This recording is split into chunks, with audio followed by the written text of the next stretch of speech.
और उस सब के बाद एक पॉलिसी सामने आई है। मोटे तौर पर देखें तो ये 54 पेज की पॉलिसी है, नई एजुकेशन पॉलिसी। ये एक अच्छा प्रोग्रेसिव डॉक्यूमेंट है, फॉरवर्ड लुकिंग डॉक्यूमेंट है, एक कह सकता हूं मैं, जो आज की एजुकेशन सिस्टम की चुनौतियों को और उसके फ्लॉज को, उसकी खामियों को स्वीकार करता है। आज हमारी शिक्षा व्यवस्था में क्या खामियां हैं, क्या चुनौतियां हैं, उसको स्वीकार करता है और उसके बेस पर क्या होना चाहिए, जरूरत क्या है, उस पर बात करता है। लेकिन इसकी सबसे बड़ी समस्या इसकी यह है कि इसकी दो बड़ी समस्याएं हैं। पहले तो ये पुरानी समझ और पुरानी जो एजुकेशन की परंपराएं चली आ रही हैं, उनके दबाव से मुक्त नहीं हो पाया, उन्हीं के बोझ से दबी हुई पॉलिसी है। तो एजुकेशन के प्रति जो हमारी पुरानी समझ रही है और जो पुरानी परंपराएं रही हैं, उनसे दबी हुई पॉलिसी है ये।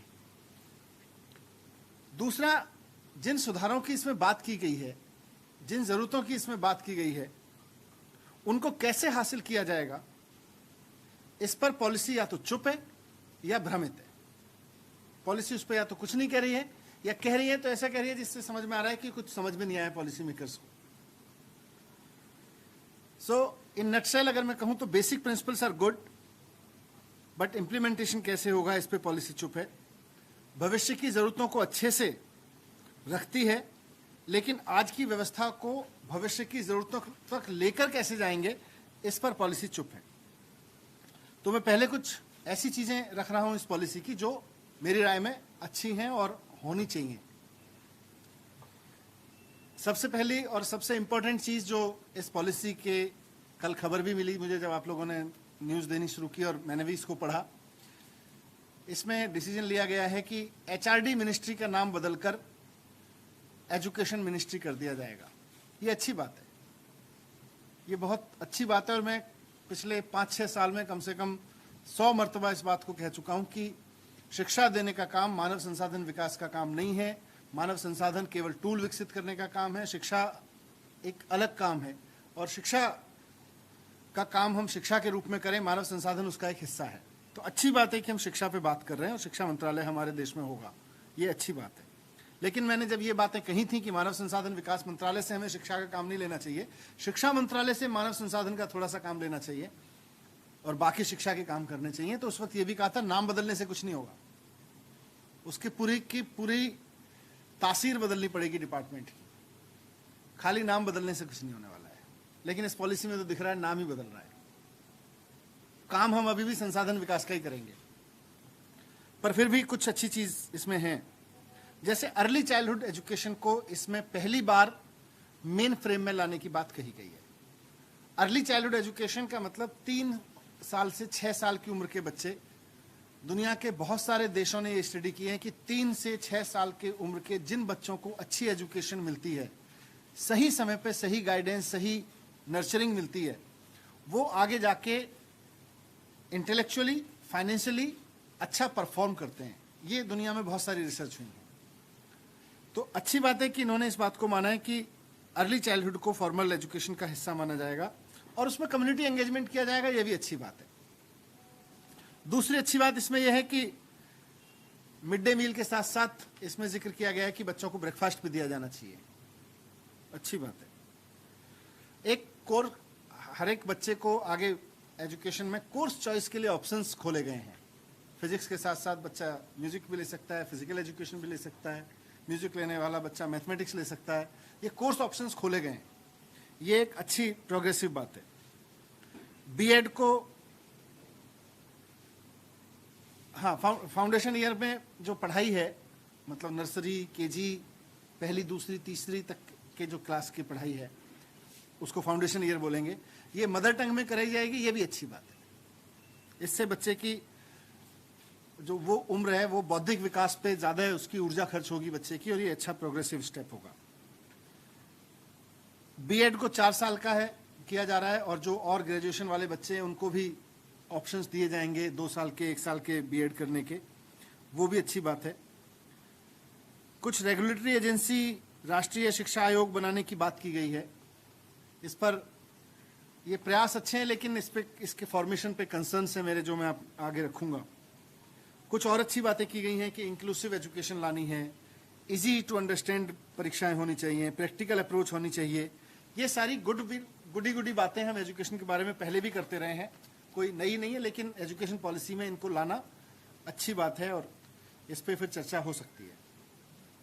अब मैं एक एक करके इसके कुछ क्रिटिकल पॉइंट्स की ओर आपका ध्यान दिलाना चाहता हूं, जिसकी वजह से मैंने कहा कि इसमें दो खामियां हैं। पहली खामी यह है कि ये अपने पुरानी समझ और पुरानी परंपराओं के बोझ से दबी हुई पॉलिसी है, उससे मुक्त नहीं हो पाई है। और दूसरा, जो भविष्य की जरूरतों की बात की करती है ये पॉलिसी, उन तक पहुंचाएगी कैसे शिक्षा व्यवस्था को, उसके बारे में गोलमोल है, चुप है या भ्रमित है। सबसे पहला पॉइंट है मेरा, मैं कहूंगा कि ये policy highly regulated poorly funded education model देती है। Highly regulated poorly funded. Highly regulated कैसे है? ये पॉलिसी कहती है कि साहब एक एजुकेशन डिपार्टमेंट होगा जो पॉलिसी मेकिंग का काम करेगा, दूसरा डायरेक्टरेट ऑफ एजुकेशन होगा जो सरकारी स्कूल की ऑपरेशंस देखेगा, तीसरा अलग से स्कूल की रेगुलेटरी अथॉरिटी होगी जो गवर्नमेंट स्कूल प्राइवेट स्कूल्स को रेगुलेट किया करेगी, चौथा शिक्षा आयोग होगा राज्यों का केंद्र का, उसका अपना एक अलग निदेशालय होगा, पांचवा एससीईआरटी अलग होगा, एससीईआरटी एनसीईआरटी होंगे, फिर शिक्षा का बोर्ड होगा। तो एजुकेशन डिपार्टमेंट अलग, डायरेक्टरेट ऑफ एजुकेशन अलग, रेगुलेटरी अथॉरिटी अलग, शिक्षा आयोग अलग। ये सारे ऐसा घचमच करेंगे, ये सारी एजेंसियां आपस में टकराती रहेंगी। एससीईआरटी का फिर भी काम अलग है, मैंडेट है। बोर्ड का भी हम कह सकते हैं काम एकदम परीक्षा लेना क्या है, उस पर अलग दृष्टिकोण है। पर पॉलिसी मेकिंग, गवर्नमेंट स्कूल चलाना, रेगुलेटरी अथॉरिटी, फिर शिक्षा आयोग, सलाह देना, फिर और उसका भी अपना डायरेक्टरेट होगा फुल फ्लेजेड। ये सारी एजेंसियां आपस में टकराती रहेंगी, ये लड़ती रहेंगी, इनसे एजुकेशन क्या निकल के आएगी। इसीलिए मैंने कहा हाईली रेगुलेटेड है और पुअरली फंडेड कहा मैंने पहले पॉइंट में ही। शिक्षा नीति कहती है, राष्ट्रीय शिक्षा नीति जो पेश की गई है, कल अप्रूव की गई है, कि साहब 6% जीडीपी का हमें एजुकेशन बजट पे देना चाहिए। और ये बात आज नहीं की गई, 1966 से कोठारी कमीशन के समय से इस देश में ये बात की जाती रही है कि साहब 6% जो है जीडीपी का वो हमें एजुकेशन पे खर्च करना चाहिए। आज शिक्षा नीति फिर से वही बात दोहरा रही है। पर ये होगा कैसे? 1966 से लेके आज तक हम अपने शिक्षा बजट को जीडीपी के 6% के नजदीक नहीं ला पाए। अब कैसे ले आएंगे? इस पर एजुकेशन पॉलिसी कोई पॉलिसी नहीं बताती। तो 66 में भी वही बात कर रहे थे, 2020 में भी यही बात कर रहे हैं। पॉलिसी कहती है कि 10% एजुकेशन पे अभी खर्च हो रहा है, इसको हम 20% लेके जाएंगे अगले 10 साल में। कैसे लेके जाओगे भाई? केवल पॉलिसी बना के? अगर कानून नहीं बनाओगे तो कैसे लेके जाओगे? अगर इस बारे में रूल्स नहीं बनेंगे, कानून नहीं बनेंगे। मैंने पहले भी जब ये बात कही थी, कहा था कि 6% ऑफ जीडीपी एजुकेशन पे खर्च किया जाएगा। केंद्र सरकार और राज्य सरकार द्वारा इस बात का कानून बनाना पड़ेगा। जब तक कानून नहीं बनाएंगे, कोई राज्य सरकार, कोई केंद्र सरकार, कोई इक्का दुक्का कर ले, राष्ट्रीय स्तर पे तो कोई नहीं होने वाला। कैसे होएगा? कौन 6% पे लेके जाएगा? तो देश भर के लिए एक कानून की जरूरत है, लेकिन वो उसकी बात नहीं करती। बस ये पॉलिसी में कहती है साहब 1966 से पॉलिसी चली आ रही है, आज तक तो 4% भी नहीं हुआ, 5% भी नहीं हुआ, 3% पे खड़े हैं हम। तो अब कैसे जाएंगे? इस पे पॉलिसी चुप है। दूसरा, पॉलिसी में फंडिंग को लेकर सीधी बात नहीं आती कहीं भी। पॉलिसी एक जगह कहती है कि नर्सरी से 12वीं तक, अभी जो आरटीआई में पहली से 8वीं तक की एजुकेशन फ्री है, कंपलसरी फ्री एजुकेशन है, उसको कहती है नर्सरी से 12वीं तक फ्री कंपलसरी एजुकेशन होनी चाहिए। पर पॉलिसी कहती है कैसे होगी, इसको आगे जाके एग्जामिन करेंगे। अरे 34 साल बाद पॉलिसी लेके आए, 6 साल आपने पॉलिसी बनाने में लगा दिए, अभी भी आप लिख के दे रहे हो कि हम इसको एग्जामिन करेंगे कैसे होगा। फिर कर क्या रहे थे 6 साल से? अगर आप यही नहीं बता पाए कि 6 साल बाद या 34 साल बाद सरकार मिला के, तो भारतीय जनता पार्टी की पूरी लीडरशिप कर क्या रही थी इस पे? तो ये एजुकेशन की एक बड़ी समस्या है फंडिंग। और उस फंडिंग के बारे में कोई सॉल्यूशन ये पॉलिसी नहीं दे रही है। आज एजुकेशन फंडिंग की कमी का रोना रो रही है। तो ये एक बड़ा प्रॉब्लम है, इसलिए मैंने इसको कहा कि हाईली रेगुलेटेड पुअरली फंडेड है। कई सारे आयोग, कमेटी, फलाना ढिमका, और उसके बाद में कुछ नहीं। अब कुछ और प्रस्ताव है, जैसे मैंने कहा अर्ली चाइल्डहुड केयर अच्छा है 3 से 6 साल तक मेन फ्रेम में लाना, लेकिन इसमें भी प्रॉब्लम यह है कि ये 2 मॉडल दे रहा है जो अभी एग्जिस्टिंग है। एक मॉडल है आंगनवाड़ी का मॉडल, वहां भी अर्ली चाइल्डहुड केयर की जाएगी। दूसरा है प्री प्राइमरी का मॉडल, नर्सरी, केजी वगैरह स्कूल है। कहने को तो कहती है पॉलिसी की साहब समान एजुकेशन दी जाएगी, लेकिन मुझे ये बताइए कि एक बच्चा आंगनवाड़ी में जा रहा है और एक डीपीएस के प्री प्राइमरी में जा रहा है, दोनों को समान एजुकेशन कैसे मिल जाएगी? समान एजुकेशन मिल ही नहीं सकती। एक को आंगनवाड़ी वर्कर पढ़ा रही है, एक को बहुत क्वालिफाइड प्री क्वालिफाइड टीचर पढ़ा रही है। तो दोनों जाने वाले बच्चों को एक स्तर की एजुकेशन की बात तो कर रही है, पर मॉडल में ही फेल है। एक आंगनवाड़ी का मॉडल है, एक प्री प्राइमरी का मॉडल है, और इसमें टीचर्स की कमी को पॉलिसी कहती है साहब इसमें टीचर एंगेजमेंट जो है कम्युनिटी एंगेजमेंट पे कर लेंगे। तो आज सरकारी स्कूलों में, मैं दिल्ली की भी बात कर सकता हूं और देश भर में हम जानते हैं, सरकारी स्कूलों में पढ़ने वाले बच्चे जिस कम्युनिटी से आते हैं उसमें बहुत बड़े बच्चे, बहुत बड़ी संख्या में बच्चे फर्स्ट जनरेशन लर्नर हैं।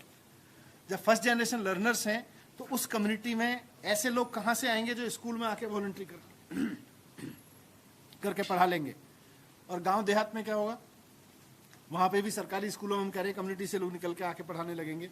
सारे स्कूलों में आप ले आओगे कम्युनिटी से लोग? तो चुप है इस पे। तो दूसरा ये। तीसरा और बहुत इंपॉर्टेंट चीज मैं कहना चाहता हूं कि क्वालिटी एजुकेशन देना हर बच्चे को सरकार की जिम्मेदारी है। और हम बार बार कहते रहे कि सरकारी स्कूलों का स्तर इतना शानदार कर दो कि किसी को अपने बच्चे प्राइवेट स्कूल में भेजने ना पड़े, तब देश आगे बढ़ेगा। लेकिन ये पॉलिसी सरकारी स्कूलों को इंप्रूव करने की अपनी जिम्मेदारी से भाग रही है। ये पॉलिसी इस पे कोई बात नहीं करती कि सरकारी स्कूल सिस्टम को देश में सुधारा जाएगा और इतना अच्छा किया जाएगा कि लोग प्राइवेट स्कूल पे डिपेंड ना करें, बल्कि इसके उलट ये पॉलिसी प्राइवेट स्कूल एजुकेशन को बढ़ावा दे रही है। इस पॉलिसी का एक कोट अनकोट मैं आपको पढ़ के सुनाना चाहता हूं, क्योंकि ये सबसे इंपॉर्टेंट एस्पेक्ट है। ये लिख रहा है कि private philanthropic efforts for quality education will be encouraged. ये फिलैंथ्रोपिक एजुकेशन आज सारे कोई कंपनी नहीं चलाती हमारे देश में, इसको समझने की जरूरत है इस लाइन को। एजुकेशन को जो प्राइवेट स्कूल भी हैं वो ट्रस्ट के तहत चलते हैं, तो फिलैंथ्रोपिक एफर्ट्स ही हैं सारे। तो भाषा में एक फिलैंथ्रोपिक एफर्ट्स हैं। आगे वो कह रहा है कि private philanthropic efforts for quality education will be encouraged, thereby affirming the public good nature of education while protecting parents and communities from usurious commercial practice। मतलब कमर्शलाइजेशन नहीं होने देंगे। ये बात तो हम पहले से भी कह रहे हैं कि साहब ट्रस्ट स्कूल चलाया करेंगी प्राइवेट स्कूल, और जो प्राइवेट स्कूल होंगे वो ट्रस्ट चलाया करेंगे, नॉन प्रॉफिट एजेंसीज होंगी, वो प्रॉफिट नहीं कमा सकेंगे। उसके बावजूद एजुकेशन का कमर्शलाइजेशन इतना हो गया उसी फिलैंथ्रोपिक मोड में कि आज देश के सुप्रीम कोर्ट को भी कहना पड़ा कि ये टीचिंग शॉप्स बनते जा रहे हैं हमारे स्कूल्स।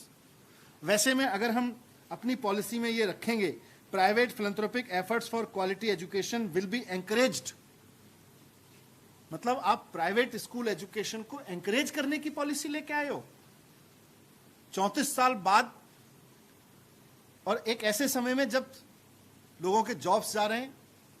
सारी दुनिया में जो भी प्रोग्रेसिव कंट्रीज हैं उनके मॉडल हमारे सामने है कि वहां सारे के सारा स्कूल सिस्टम सरकारी स्कूल सिस्टम पे खड़ा हुआ है। कुछ कुछ लोग प्राइवेट स्कूलों में अपने बच्चे को भेजते हैं मनमर्जी से, लेकिन हर बच्चे को सरकारी स्कूलों में क्वालिटी एजुकेशन मिलती है। आप उस जिम्मेदारी से भाग के क्वालिटी एजुकेशन के लिए प्राइवेट स्कूल पे लोगों को छोड़ना चाहते हो। ये इस एजुकेशन पॉलिसी का मुझे लगता है सबसे बड़ा फ्लॉ है, जो इस पे इन्होंने काम नहीं किया। 5वां पॉइंट मेरा है कि ये कहते हैं कि बीएड हम 4 साल का करेंगे। अच्छी बात है। इसका मतलब यह है कि आप फ्यूचर टीचर्स को क्वालिटी पे लाना चाहते हो। हम भी इसकी वकालत करते रहे हैं। मैंने भी भारत सरकार के साथ एजुकेशन की मीटिंग्स में इसकी मांग की है कि भाई जब आप डॉक्टर बनाने के लिए 6 साल की पढ़ाई करते हो, इंजीनियर बनाने के लिए 4 साल की पढ़ाई करते हो, एक छोटा सा मोबाइल का सॉफ्टवेयर बनाने वाला आदमी आप इंश्योर करते हो कि वो 4 साल कम से कम पढ़ के आएगा तब मोबाइल का सॉफ्टवेयर बना पाएगा, आप इंश्योर करते हो। तो टीचिंग के लिए, टीचर बनाने के लिए आप 4 साल की पढ़ाई करो, ये हम भी मांग करते रहे हैं, लेकिन ये फ्यूचर टीचर के लिए प्रोग्राम है, इस पर ये पॉलिसी अच्छे प्रस्ताव देती है। लेकिन आज देश के 30 करोड़ बच्चे 80 लाख टीचर्स के जरिए पढ़ रहे हैं आज हमारे स्कूलों में। उन 80 लाख टीचर्स को इस पॉलिसी में अच्छी लिखी बातों, अच्छी विशफुल थिंकिंग्स को इंप्लीमेंट करने में कैसे लगाओगे, इस पॉलिसी में उसका कोई प्रोग्राम नहीं। 80 लाख टीचर्स आज आपकी इन पॉलिसी की अच्छी बातों को इंप्लीमेंट करने की जिम्मेदारी उनके सर पे है। और मैं इसलिए कह रहा हूं क्योंकि 2011 में, 2009 में हमारे देश में एक प्रयोग हुआ राइट टू एजुकेशन ला के, उसमें लिखा गया कि किसी भी बच्चे को फेल नहीं किया जाएगा और कंटिन्यूअस कॉम्प्रिहेंसिव इवैल्यूएशन किया जाएगा, यानी कि पढ़ाई के साथ साथ उसका इवैल्यूएशन होता रहेगा और फिर किसी बच्चे को फेल नहीं किया जाएगा। 2 इंपॉर्टेंट चीजें थी उसमें, बहुत प्रोग्रेसिव सोच के साथ की गई थी, लेकिन यही गलती वहां भी की गई थी। अच्छी चीजें सोची गई लेकिन टीचर्स की ट्रेनिंग पे काम नहीं किया गया, एग्जिस्टिंग टीचर्स की ट्रेनिंग पे काम नहीं किया गया, तो कोई कंप्रिहेंसिव इवैल्यूएशन नहीं हुआ, कंटिन्यूअस कंप्रिहेंसिव इवैल्यूएशन नहीं हुआ, और अंत में नो डिटेंशन पॉलिसी एक बहुत बड़ा विलेन बन गई। एक बहुत शानदार आइडिया एक बहुत बड़े विलेन के रूप में सामने आया, जिसको पूरे देश में माहौल बना कि इसको वापस लिया जाए। अगर आप 80 लाख टीचर्स के कंटिन्यूअस उनकी क्वालिटी एनहेंसमेंट पे, उनके ट्रेनिंग्स पर, उनके एक्सपोजर पर काम नहीं करोगे और इसमें लिखी हुई अच्छी चीजों को इंप्लीमेंट कराने में उनकी ट्रेनिंग की व्यवस्था नहीं करोगे, आप फ्यूचर टीचर तो 4 साल बाद आना शुरू होगा जब आप लागू करोगे, उसके बाद फिर धीरे धीरे उनकी संख्या बढ़ेगी, तब तक ये 80,000 टीचर्स आपकी इन चीजों को कैसे इंप्लीमेंट करेंगे, उसका खाका आपने नहीं बनाया। इसीलिए मैंने कहा कि या तो पॉलिसी चुप है या भ्रमित है। फिर छठा पॉइंट मेरा है कि वोकेशनल को प्रमोट करेगी पॉलिसी, अच्छी बात है, हम भी कहते रहे वोकेशनल को प्रमोट, हमने तो वोकेशनल यूनिवर्सिटी बनाई है इस पे, लेकिन आज भी कर रहे हो वोकेशनल को प्रमोट, तो आप फिर आज सफल क्यों नहीं हो पा रहे? सफल इसलिए नहीं हो पा रहे क्योंकि वोकेशनल के सब्जेक्ट्स को आपने हायर एजुकेशन में सम्मान नहीं दिया। आज दिल्ली यूनिवर्सिटी के एडमिशन में वोकेशनल स्कूल में वोकेशनल सब्जेक्ट लेने वाले बच्चों का सब्जेक्ट कोई काउंटिंग नहीं है। स्कूलों में वोकेशनल सब्जेक्ट लेने वाला बच्चे को डीयू में कोई एडमिशन नहीं मिलता वोकेशनल सब्जेक्ट के आधार पर, फिर बच्चा क्यों वोकेशनल करेगा? तो मतलब वोकेशनल एजुकेशन को सम्मानित कैसे बनाओगे, बच्चे का आगे का एडमिशन का चेन कैसे खुलेगा, इस बारे में पूरी की पूरी पॉलिसी एकदम साइलेंट है कि वोकेशनल की आगे एडमिशन की चेन कैसे खुलेगी, जो एडमिशन का बड़ा बैरियर है उसको कैसे, उस रोड ब्लॉक को कैसे दूर करेगी, उस पर पॉलिसी कोई बात नहीं कहती। 7वां पॉइंट है बोर्ड एग्जाम। पॉलिसी कहती है कि बोर्ड एग्जाम को इजी किया जाएगा और बच्चों को 2 बार ऑप्शन दिए जाएंगे। मुझे नहीं पता ये पॉलिसी मेकर्स को किसने समझाया कि बोर्ड एग्जाम को इजी करने की जरूरत है। एक्चुअली बोर्ड एग्जाम को वो इवेल्युएट करने की जरूरत है जो पढ़ाया जाना है। पेपर कड़ा होगा कि हल्का होगा, इस पे चर्चा पे आ गए, जबकि होना यह चाहिए था कि रटने की क्षमता की जगह समझने की क्षमता का मूल्यांकन करने की बात करते। आज सारी की सारी परीक्षा प्रणाली रटने की क्षमता का मूल्यांकन करने पे लगी हुई है, बोर्ड भी उसी पे लगे हुए हैं। तो बोर्ड को रटने की क्षमता की जगह समझने की क्षमता का मूल्यांकन करने वाला बोर्ड कैसे बनाया जाएगा? अगर आप इस पे बात करते तो आप इजी और हार्ड का सवाल ही खत्म हो जाता। पर इसीलिए मैंने कहा था कि वो पुरानी परंपराओं और एजुकेशन की पुरानी समझ के बोझ से ग्रसित हो गई है पॉलिसी, क्योंकि पहले भी माना जाता था बोर्ड एग्जाम बहुत इंपॉर्टेंट है, साल के अंत में 3 घंटे का एक बोर्ड एग्जाम तय करेगा बच्चे ने कैसे पढ़ाई की। आज भी आप वही कह रहे हो, आप कह रहे हो उसको पेपर को थोड़ा इजी कर देंगे, बच्चा फेल हो गया दोबारा ऑप्शन दे देंगे। अरे बच्चा वो मांग रहा है, समाज वो मांग रहा है, आज दुनिया में एजुकेशन कैसे दी जा रही है सोचा तो होता। उस पर पॉलिसी पूरी तरह से फेल है, मैं गोल भी नहीं कहूंगा, फेल है। इजी करने का कोई मतलब नहीं है। दुनिया भर में आज कंटिन्यूअस इवैल्यूएशन हो रहा है, बोर्ड एग्जाम का कोई मतलब नहीं रह गया, बोर्ड्स खत्म हो चुके हैं, लेकिन हम अभी भी बोर्ड एग्जाम पर अटके हुए हैं। ये एक बहुत बड़ा फ्लो है। 8वां पॉइंट मेरा यह है कि पॉलिसी कहती है नेशनल टेस्टिंग एजेंसी बनाई जाएगी, मतलब एनटीए। ये इसको ऐसे समझिए कि दूसरे देशों में SAT वगैरह एग्जाम होते हैं, सेट वगैरह के एग्जाम होते हैं। अच्छी बात है, नेशनल टेस्टिंग एजेंसी बनाओगे। अब एक बच्चा जो 12वीं करके आ रहा है, आप उसकी परीक्षा, वो कह रहे हैं फिर मल्टीपल एग्जाम नहीं होंगे, बहुत सारी यूनिवर्सिटीज के एंट्रेंस एग्जाम नहीं होंगे, अच्छी बात है। तो जब आप हायर एजुकेशन में एंट्रेंस के लिए नेशनल टेस्ट ले ही रहे हो, तो फिर बोर्ड किस लिए ले रहे हो? ये तो डुप्लीकेशन है। पर बोर्ड का एग्जाम किस लिए? बोर्ड का एग्जाम खत्म कर दो। मुझे लगता है इस पर चिंतन किया जा सकता था, पर जैसा मैंने कहा कि NTA भी लेंगे, बोर्ड का एग्जाम भी लेंगे, पूरी तरह से कहीं कहीं कंफ्यूज नजर आती है पॉलिसी। नवा पॉइंट मेरा हायर एजुकेशन के बारे में है। हालांकि हायर एजुकेशन को मैं और स्टडी करूंगा, जरूरत पड़ी तो फिर से आपके सामने आऊंगा हायर एजुकेशन के पॉइंट्स को लेके, पर फिर भी एक प्राइमा फेसी अध्ययन मैंने किया है, हमारी टीम ने किया है।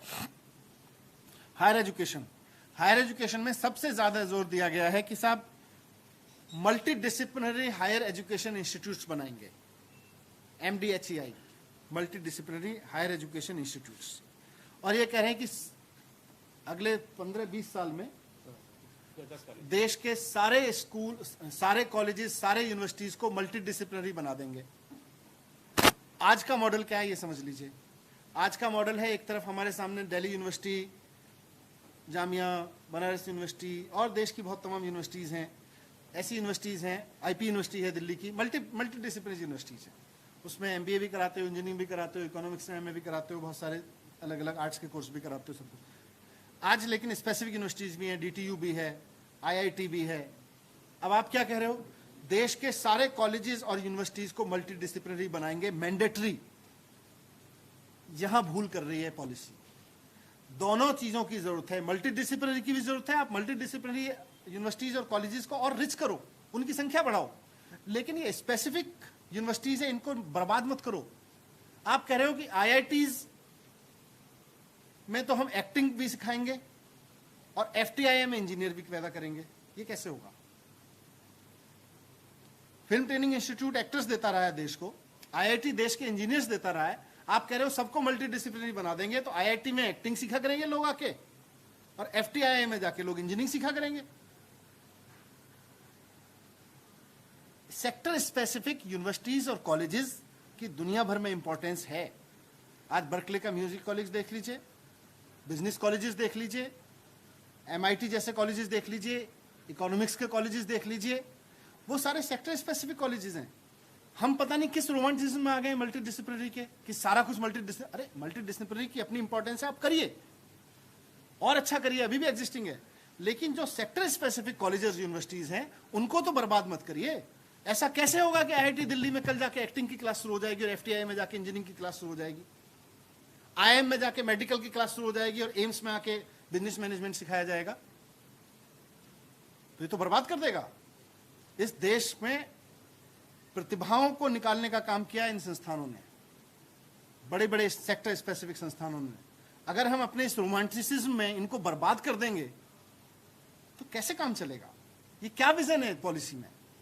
ये तो इसीलिए मैंने कहा कि कई जगह भ्रमित है। दूसरा, मैंने BVOC के लिए कहा, एक जगह पॉलिसी बात करती है BVOC की, वोकेशनल एजुकेशन की कई जगह बात करती है, लेकिन आज बच्चा BVOC में नहीं जाना चाहता। हमने भी 9 कॉलेज शुरू किए BVOC के, नहीं जाना चाहता बच्चा, कम बच्चे जाना चाहते। क्यों नहीं जाना चाहता? मैंने पता किया, बोला साहब क्या करेंगे जाके? देश भर में नौकरियों के जो रिक्रूटमेंट रूल्स हैं, RRs हैं, उसमें BVOC की कोई मान्यता नहीं है। आज एक BVOC करने वाला बच्चा IAS का नहीं बन सकता। आप कहने को तो कहते हो बैचलर ऑफ वोकेशनल, प्रधानमंत्री जी स्किल इंडिया और वोकेशनल की बात करते हैं, पॉलिसी कहती है साहब BVOC को बढ़ाएंगे, हम वोकेशनल को बढ़ाएंगे, लेकिन अगर एक BVOC करने वाला बच्चा, वोकेशनल में बैचलर की डिग्री लेने वाला बच्चा, अगर आप उसको कहोगे नहीं जी तुम बैचलर तो हो पर वो वाले नहीं हो जिसको हम IAS बना सकते हैं, वो वाले नहीं हो जिसको हम UPSC एग्जाम दिला सकते हैं, फिर काहे को बढ़ावा दे रहे हो यार? किसको आप भ्रमित करने की कोशिश कर रहे हो? तो BVOC के साथ इंजस्टिस करती है, पूरी की पूरी वोकेशनल स्ट्रीम के साथ में बहुत वो करती है। आखिरी पॉइंट मेरा क्रिटिकल ये है, पूरा का पूरी पॉलिसी में स्पोर्ट्स मिसिंग है। मुझे नहीं पता क्यों, हो सकता है स्पोर्ट्स की अलग पॉलिसी बना रहे हो, लेकिन एजुकेशन पॉलिसी में स्पोर्ट्स का शामिल नहीं होना आश्चर्यजनक तथ्य था मेरे लिए, मिसिंग था। मैंने पहले भी इसका जिक्र किया था जब मैं अपने कमेंट्स देने गया था, आज भी कर रहा हूं। मैंने आपके सामने कुछ अच्छी चीजें रखी, 10-11 पॉइंट्स बहुत क्रिटिकल रखे इसको लेके, जिसकी वजह से मुझे लगता है ये पॉलिसी देश को कोई दशा और दिशा नहीं दे पाएगी, देश की दिशा एजुकेशन को और कंफ्यूज करेगी और कई जगह तो और डैमेज करेगी। करना क्या है, मैं सिर्फ क्रिटिकल पॉइंट नहीं लेकर आया, मैं 3 पॉइंट आपके सामने रख रहा हूं। पहला तो यह है कि अगर आप एजुकेशन को लेकर सीरियस हैं तो आप सबसे पहले फंडिंग को लेकर कानून बनाओ। बहुत हो गया 1966 से बात करते करते पॉलिसी में। अगर हमारे देश में फिस्कल डिफिसिट को लेकर कानून हो सकता है, अगर यह तय हो सकता है कि देश का राजकोषीय घाटा इससे कम नहीं होगा, तो फिर एजुकेशन बजट को लेकर भी कानून हो सकता है। अगर आप एजुकेशन की मतलब आप सरकार का घाटा कितना होगा इसको तय कर सकते हैं कानून बना के कि इससे नीचे का घाटा नहीं करने देंगे, तो आप एजुकेशन का बजट का कानून क्यों नहीं बना देते? इस पॉलिसी में लिखने से बजट नहीं आएगा। आपको बजट का कानून बनाना पड़ेगा कि केंद्र और राज्य सरकार सब की सब 6% ऑफ जीडीपी एजुकेशन बजट पे कम से कम खर्च करेंगी। ये मैंडेटरी होगा देश में। जब तक ये कानून नहीं बनाओगे, इस पॉलिसी में लिखी हुई बातें ख्याली पुलाव हैं। मिड डे मील के लिए पैसा कहां से लाओ? इतने सारे टीचर्स के लिए रिक्रूटमेंट कहां से करोगे? पैसा ही नहीं है आपके पास में। दूसरा, एग्जिस्टिंग जो टीचर्स हैं उनको नेशनल इंटरनेशनल लेवल की ट्रेनिंग दिलवाइए। जब तक आप अपनी 80 लाख टीचर्स को इग्नोर करते रहोगे, उसको इंजस्टिस करते रहोगे उसके साथ, उसको आप नए टीचर्स के लिए अच्छी ट्रेनिंग कराइए, अच्छे बीएड प्रोग्राम चलाइए, लेकिन एग्जिस्टिंग टीचर को दुनिया दिखाइए, उसको दुनिया का एजुकेशन सिस्टम दिखाइए, देश के अच्छे एजुकेशन सिस्टम दिखाइए, उस पर पैसा खर्च करिए, उसको प्रायोरिटी दीजिए। अच्छी चीजें और अच्छी चीजें दुनिया मतलब जो अच्छे एजुकेशन प्रैक्टिसेस दुनिया भर में हो रही हैं, उनको अगर आप समझना चाहते हैं तो अपने टीचर को भेजिए वहां। हमने दिल्ली में प्रयोग सफलतापूर्वक किया और चल रहा है, तो आप उसको पॉलिसी में प्रायोरिटी देनी पड़ेगी। और तीसरा और आखिरी पॉइंट जो मैं मेरे सजेशंस में है कि ये ओवर रेगुलेशन के मोह माया से बाहर निकलिए। हम ये कमीशन बना देंगे, ये डिपार्टमेंट बना देंगे, ये डायरेक्टरेट बना देंगे, वो कमेटी बना देंगे और फिर वो कमेटी बैठ के एग्जामिन करेगी, वो कमेटी बैठ के तय करती रहेगी, इससे नहीं चलेगा। टीचर्स को स्वायत्तता दो, स्कूल इंस्पेक्टर और उनकी ट्रेनिंग इतनी बढ़िया कर दो कि उसको स्कूल इंस्पेक्टर की जरूरत ही ना पड़े, स्कूल इंस्पेक्शन सिस्टम खत्म कर दो। अच्छा होता कि आज हम जब 2020 में खड़े हैं, हम खड़े होकर कह रहे होते हमने अपनी एजुकेशन पॉलिसी में लिखा है कि सरकारी स्कूल सिस्टम बहुत बढ़िया चलाएंगे हम, और हम स्कूल इंस्पेक्टर सिस्टम खत्म कर देंगे, ट्रेनिंग सिस्टम इतना अच्छा कर देंगे, फंड इतना लेके आ जाएंगे। प्रोफेशनल्स को जगह दो एजुकेशन सिस्टम में और उनको पैरेलल सिस्टम्स में मत खड़ा करो। एक आयोग बन जाएगा, एक ये बन जाएगा, तो ये मतलब फंड्स सुनिश्चित करो, टीचर्स की शानदार ट्रेनिंग सुनिश्चित करो और ओवर रेगुलेशन खत्म करो। ये इस पॉलिसी में होने चाहिए थे, वो तीनों नहीं है। अभी भी वक्त है।